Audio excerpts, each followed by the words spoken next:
Don't you dare reach for your pocket, I told myself. In fact, take that phone and go put it in another room. Shut your internet off, set your devices to do not disturb, and think. Please, think. You are losing yourself to distraction. Or as Cal Newport puts it, we're in a world that demands more thought, more deep work than ever before, while we all simultaneously become more and more incapable of that focus. And to me, it feels like more than a chuckle at our outrageous screen time or a self-deprecating joke about how reliant we are on our phones, the dopamine hit. I think it's antithetical overall to what we need, to where we find our purpose. Which is a dichotomy that's frustratingly true with so many things. Like that balance. For me to have a digital business that means so much to me, that I'm so proud of, but also tiptoeing around that same digital world like it's a hungry lion capable of devouring me. Like that's a real feeling. It's water that's foundational for life, but in too large a quantity will kill. It's the sun that, while integral and responsible for this planet as we know it, also has no problem ending, anything that's too openly exposed to its rays, to its heat. There's always a sweet spot between too much and not enough. Right? That happy medium, that intersection is why we're all here. Because when I don't take time to deeply think, when I lose the big picture, I remain in a cycle of routine. And sometimes that's great, right? Morning routine is great. I don't really have to think about it. I'm programmed. Things like driving a car, as Duhigg explains in The Power of Habit. Your foot stepping on the gas. It's involuntary, and thank God for that. But one must be able to step outside that loop and ask the big picture questions. We have to make time to at least roughly chart the course. And it'll change. Life will present its obstacles, but we'll have at least parsed out what matters and what doesn't. When life is all habit and reflex, when you've lost the ability to examine the self because 1 minute alone with your thoughts is agonizing, well, you won't be able to see past the surface of who you are and what you're capable of. I want to be clear here, this is not me complaining about perhaps the most prosperous society ever to exist. This is me saying, there are some dangers that we way too easily overlook. That when you outsource your thinking, you outsource your future. And it's not hard to fall into that trap. I just referenced the book Deep Work a few minutes ago. I think it's one of the most important books someone can read in this day and age. Cal Newport talking about separating ourselves from distraction. I remember the day I first listened to that book, I was sick, so I wasn't on my usual run. I was walking, and because of that, I felt this urge to, as the book was playing, to reach into my pocket and check for notifications. And it was eye-opening. It's like we are scared to completely immerse ourselves in solitude. But solitude is where we uncover so much. Silence is where we hear what our souls have to say. It's where we understand who we are. My favorite Joseph Campbell quote, "The cave you fear holds the treasure you seek." And man, I hate to say it, but I think being alone, even for a short period of time, is that monster lurking in the cave. The one we're scared to confront, even though it's what we need. Solitude is the demon we are consistently masking in a constant influx of media and small talk and DMs and emails. That stuff has its value, but it's not real in the sense that I find it disconnected from purpose. So here's something that I've been doing, and I would suggest that you give it a try. It's been certainly helpful in my life, and start small, even if it's 15 minutes, but take a walk by yourself. No phone. And it's challenging at first because, you want to be consuming something, even if it's, educational, valuable, still, right? No phone.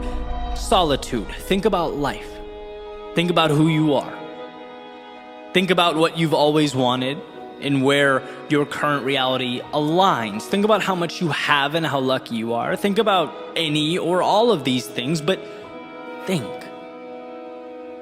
Let your mind go where, amidst the push and pull of life, you don't often let it wander. For example, some thoughts from my walk today, some of it random, sporadic noise, some of it more valuable than others, but all of it valuable because the process in its entirety is valuable. I spent some time thinking about the week ahead, the things I'm excited about and how to prepare for them, and realized one of them I didn't want to do.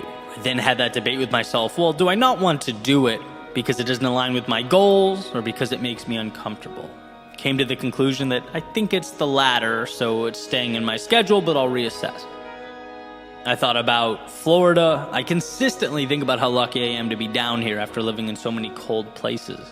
It's just such a beautiful environment, and one that I don't take for granted. I thought about a statement I just heard from a professional athlete after his surgery, talking about how hard it was on him, but that he would rise from the ashes and he would have the best year of his life. And, my mind went to one of the most important rules of leadership, that it's not about you or your rise or fall, right? To lead is to make it about the team, about the overall goal. And how grateful I was to come across that video, to see that and really dissect it. Sometimes the best ways we learn is by seeing what not to do, right? And I'll take that with me. I'll take that understanding with me on my own journey. Last thing I remember, I thought about some of the books I've been consuming. I've taken in an insane amount of books over the years, but I've practically stopped reading physical books, right? And now I consume mostly on Audible or other audiobook methods. Made me wonder whether the value is equivalent, how much that varies from person to person, maybe something to research later, right? That's all I remember as I sit here now. But the point is, this is stuff that if I don't immerse myself in solitude and break through the barrier of boredom, I don't get to. And maybe you go through a week where you don't find much. But as the saying goes, right, one idea, one concept, one epiphany can truly change the dynamic of your life. It could change everything, right? There are answers just beyond the realm of distraction we operate in. Some of them pertain to trivialities like the audiobooks and the cold front. Some of them pertain to your goals and your development, who you are, where you're going, and how you'll get there. As Newport says, to simply wait and be bored has become a novel experience in modern life. And while his emphasis and focus is primarily on work and creating an environment to be productive, I want to suggest that it's not only our work that needs saving, but ourselves. We can't lose touch with what matters most. We can't become so shallow in our thoughts and our actions that the beauty remains buried away. There is something in you that's untapped, unfinished, raw talent or desire. There are pieces of you that need to be assembled, and if left alone, will wither away, unremarkably, quietly, and probably without your noticing. So my ask is that you think of this as more than, me cheering on long walks. It's not about the walks, right? It's about time alone with yourself and what that opens up for you. It's about recognizing the spaces we need to carve out from the outside world. so that when we re-enter the outside world, we know who we are. We understand where we're headed. We don't go where the wind blows. We are able, as the saying goes, to adjust our sails to get to our destination.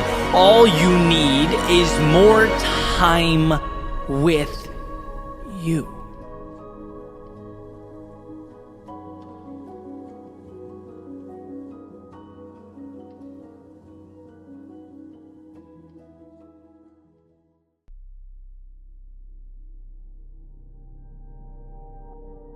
I recently came across a simple yet powerful idea. It's that when you become accustomed to doing the hard things, life becomes easy. When you become accustomed to only doing the easy things, life becomes hard. It's a trade-off of sorts. Little example that I think epitomizes this idea. I recently just started cold plunging in the morning. So right now, I'm doing about 6 minutes in 38-degree water. And I'm thinking that my body will acclimate to it over time, that it will get a little bit easier as I, move forward into this. But right now, it's pretty uncomfortable. But, you do what you can. You breathe deep, and ultimately, you get through it.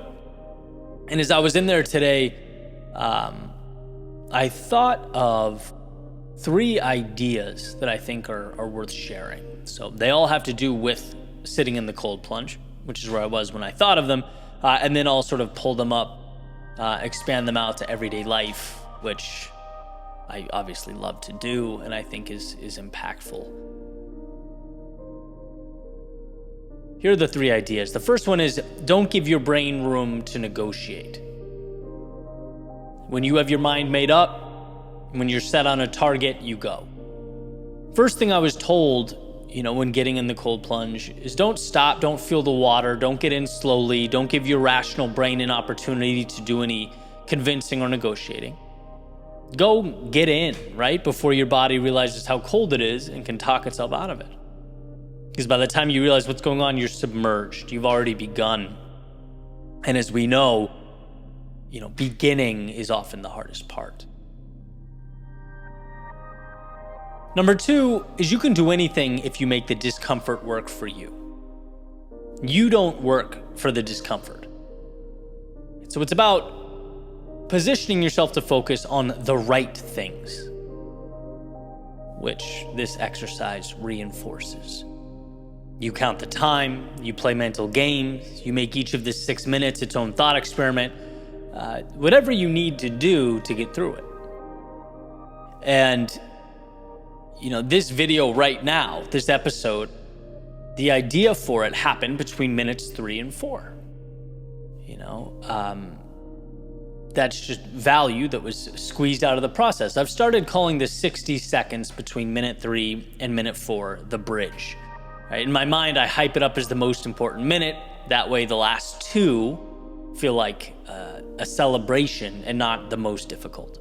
And sure, it's silly, it's ridiculous, but that's exactly the point, right? It's what works for me. It's the name of the game. It's positioning the little pieces around yourself so that you are able to do difficult things in that environment.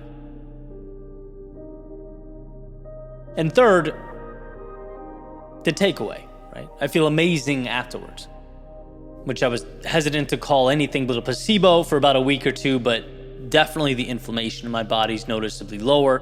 That soreness in my forearm and elbow, which occurs after most workouts, is better. But not only that, everything else throughout the day in comparison is more comfortable. Right? It's that simple. Life is relative. Running a mile is hard, but not compared to running 6 miles.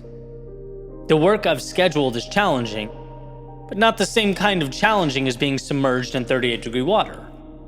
It creates perspective. Right? It's as though I've built a foundation to do the hard things with less trepidation and far more enthusiasm, which is a beautiful thing.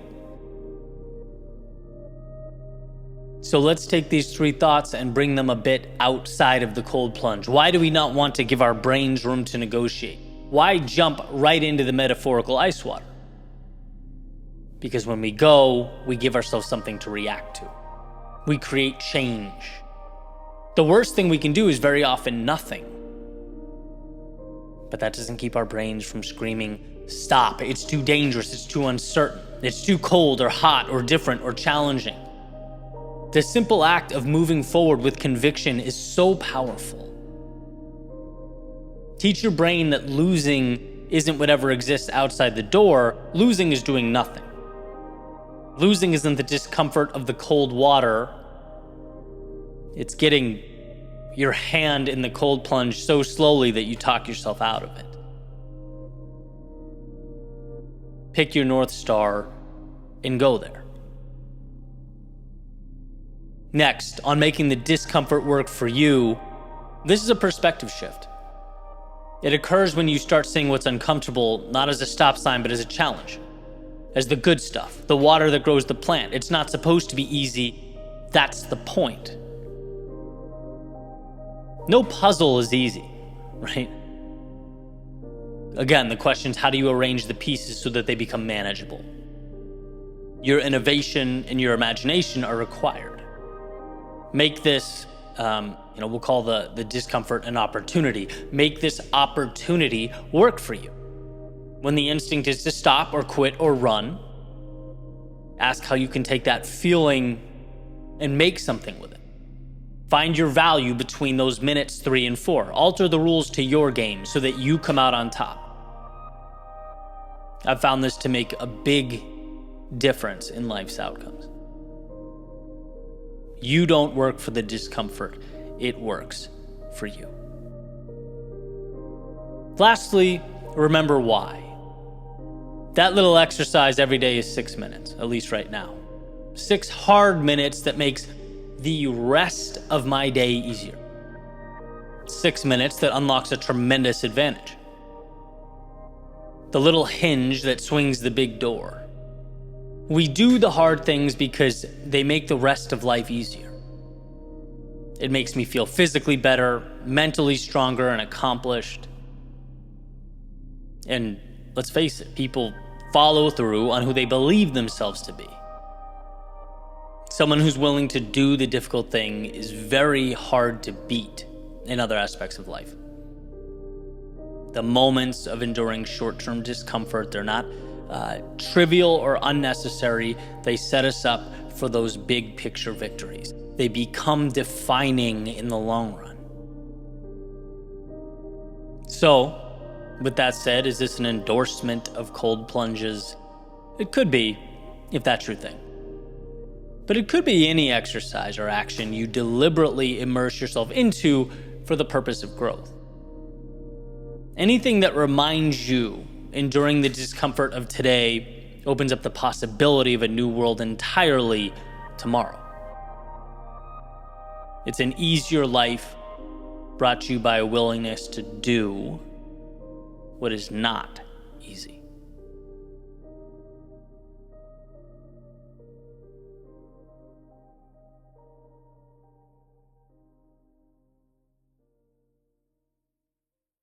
There's something I've learned after, years of exploring ways to become your best self. Obviously, mindset's crucial. Discipline, critical, but so is taking care of your body, right? The vessel that ultimately brings you there. And one of those little investments that I make regularly is Cowboy Colostrum. It's high quality colostrum from American grass-fed cows. It's designed to support gut health, digestion, and help with bloating.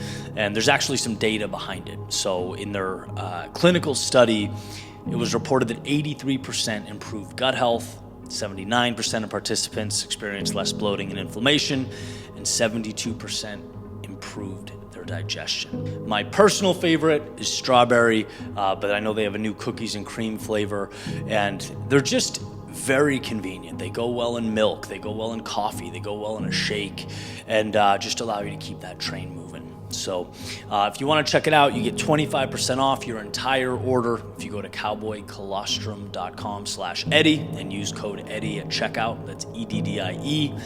Again, that's cowboycolostrum.com/Eddie and use Eddie at checkout.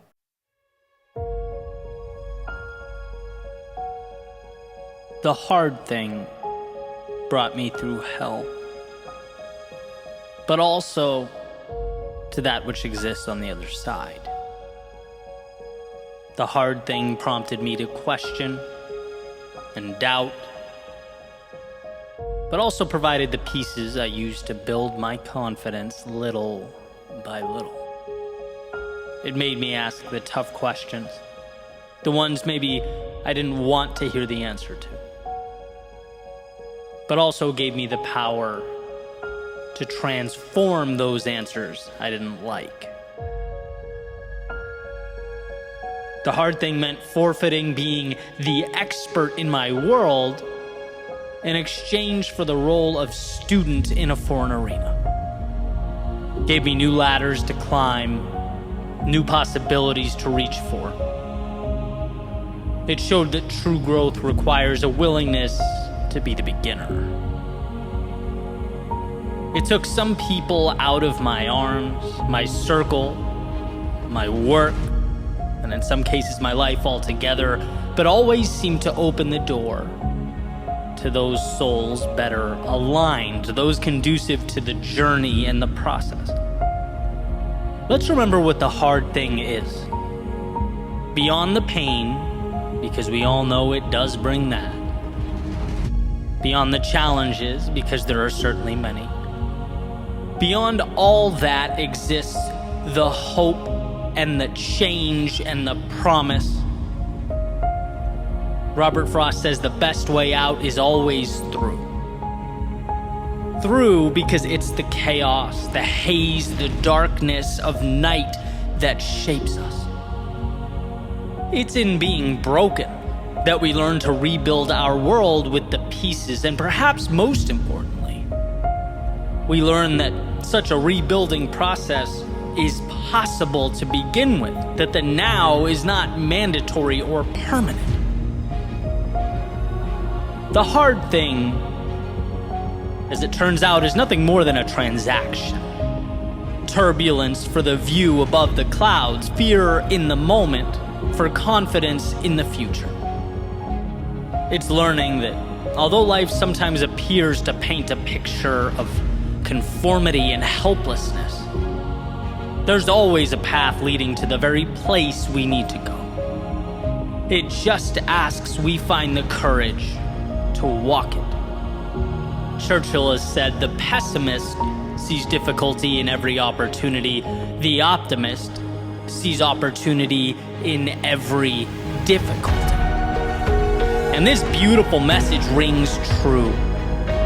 Because from the difficulty is the advantage. And sure, our first instinct is to see the problem. Our eyes tend to initially fixate on that which is unfortunate. But beyond that is where we get the most incredible things life provides, as if one is removing the shell or outer layer in order to get to the nutrients in the center, the ingredients required for growth, the pieces necessary to experience life at its fullest. And so we must be reminded that those opportunities, they're not rare, they're not reserved for everyone but you.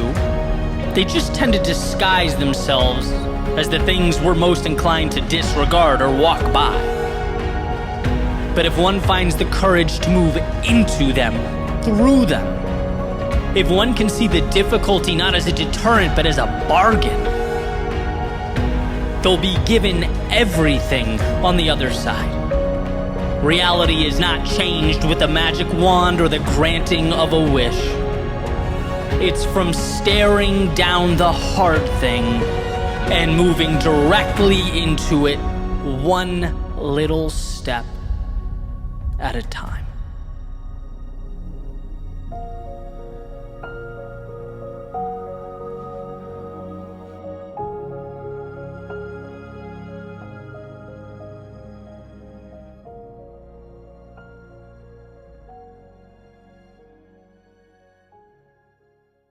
Infinite means no bounds, which is, kind of an abstract comment. Forever is difficult to grasp. But I want to explain to you why, in my life, it's prevalent in something I truly need right now in terms of a deeper understanding. And I'd be willing to bet that in some capacity, a better relationship with the word forever or infinite would benefit your life as well. Let's drop into a very specific mental state. See if it rings a bell. That feeling of depletion, that feeling of being stuck or feeling lost, just total helplessness, whether it's over a long period of time or sort of temporary helplessness. Whatever the context is, right? This feeling is the product of a scarcity narrative playing in your head. Finitude. Amidst a forest of abundance, it's like staring at a tree from 1 inch away, right? All you see is that single fragment of tree bark. You don't see much. It looks pretty bleak. But then you take a step back and you go, okay, right? You see the shape of the tree. You go, I get it. Take another step back, maybe 2 or 3 feet back, and you start seeing how these trees come together. You step back even further, you go, okay, I get it. All these trees comprise the forest. Maybe you continue to step back. You turn around, you see a totally different view, the landscape, the skyline. You see birds flying overhead. All that stuff that was always there, you just couldn't see it. Not from your vantage point, not that close to the tree, which is going to be, for us, metaphorical for a problem or obstacle that we are immersed in or trying to overcome. There's an idea that there's no situation that cannot be rectified, right? Or put in the positive, every situation can be resolved. There's no hole you can't climb out of. There is always more. There is always a solution. And this little tidbit, it might not mean much when you're feeling good.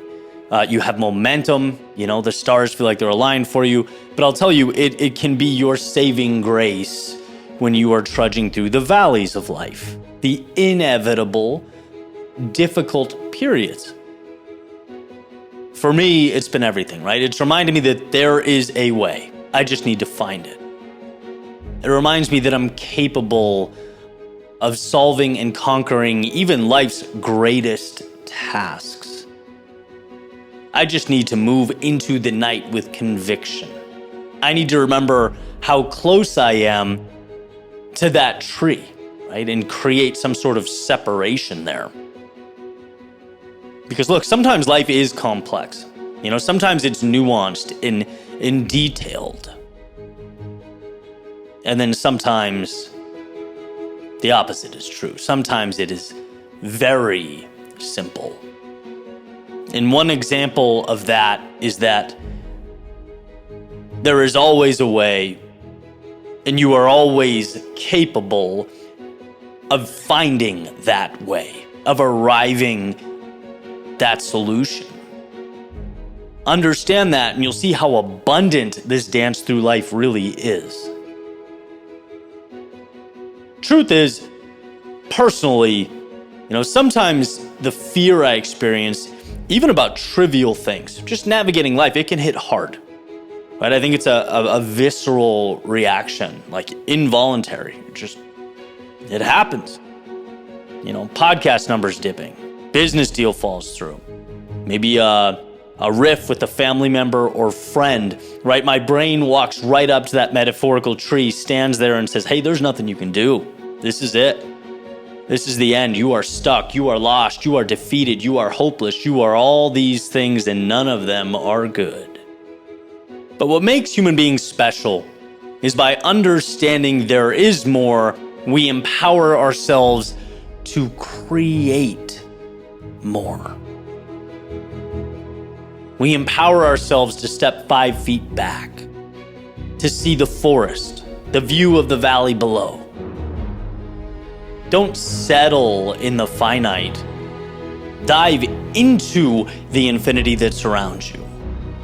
I think sometimes, we become so pulled in to a specific problem or situation That it never even dawns on us to think, okay, this is life, it happens, but you don't have to stay where you start.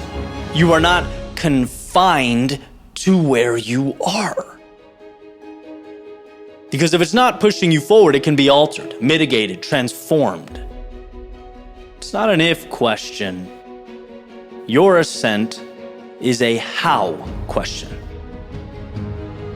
In one of my favorite ideas, it states that, many of life's greatest accomplishments were carried out by folks too ignorant to understand the odds. When you feel stuck, it's not because you are, it's because your human brain is in default mode. Right? And it's like, no problem, override. There's a way to turn every single predicament into a strength. As Jim Rohn has famously stated, it's not the mountaintop that holds the value, it's who you become along the way to the mountaintop. And that climb consists of a multitude of these seemingly dead ends. But in recognizing their inability to hold you back, you yourself grow. You arm yourself with that knowledge. Right? And to sum up, the entire message here in its entirety, it's that in a world of infinite possibility, there is a way, right? I challenge you to find it. The same challenge I look in the mirror and present to myself when I feel stuck or helpless or hopeless. I challenge you to look at your reality in a different light until the light bulb goes off. And it's like, oh, this wasn't assigned to me. I'm choosing this. I'm creating this. And as the architect of my own world, I can recreate the story in its entirety. People just don't go around in life telling us that. It's not normal to hear. Hey, buddy, you have more control than you think you do. Hey, you're accepting some things that you don't need to accept. Hey, step back 5 more feet and build again from a different angle, right? Just like all the money in the world doesn't do much good stacked up in a warehouse that's never touched or utilized, all the opportunity doesn't matter if you can't see it. If you're blinded by the tree, the downside, the limitation. None of that means anything if your vantage point is one of confinement. Infinity is always there. So step back, turn around, and walk directly into it. Use the resources to build reality, not as it is, but as you want it to be. A world on your terms.